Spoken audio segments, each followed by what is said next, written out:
Now, for more on Saudi politics, Thomas Lippman, a scholar at the Middle East Institute and also a former Washington Post bureau chief, joins us now live from Washington, D.C.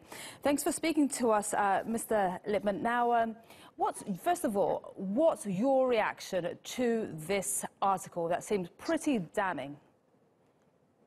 I think it's an extremely interesting piece in many ways. You will notice that he uses the term the highest levels of the Saudi government. I'm talking about President Erdogan now. He accuses the highest levels of the Saudi government, but he says it wasn't King Salman who gave the order, and he doesn't say whom he means by the highest levels of the Saudi government. Presumably he means the Crown Prince, Prince Mohammed bin Salman, but he doesn't say so. The other thing that strikes me is that Turkey is demanding certain actions by Saudi Arabia, but Turkey does not really have much leverage over Saudi Arabia on this case.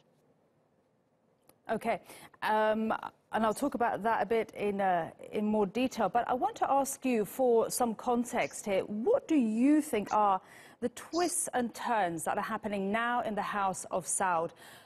We know the Saudi king's only living full brother, Prince Ahmed bin Abdulaziz, has just returned to Riyadh from London, and the fact that he felt safe to return, do you think that this suggests that a power is shifting within the royal family?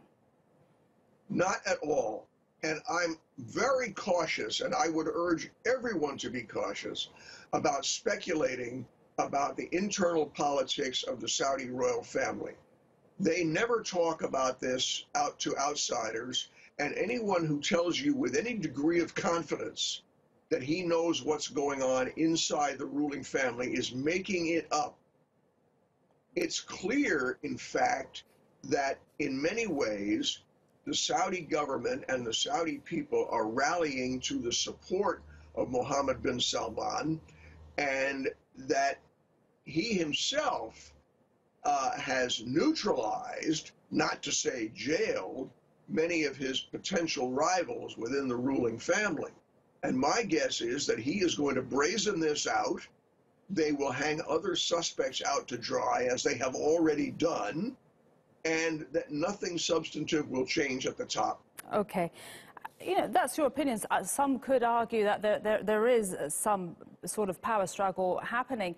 I want to ask you, what's important here is Washington, obviously. If there is a power struggle, who will Washington back?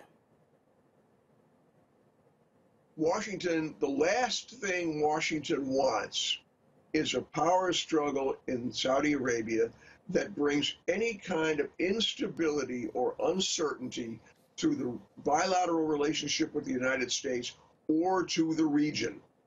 I can assure you that at this point, the United States is not backing, giving its support to, or planning to work with anyone other than Mohammed bin Salman.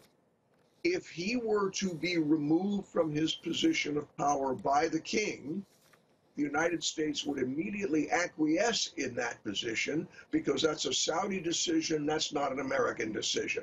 But Americans are not looking for that to happen and are not wishing for it to happen. Okay, Thomas Lippman, it's been great to speak to you here on TRT World and get your perspective. Do keep in touch with us. Thank you very much.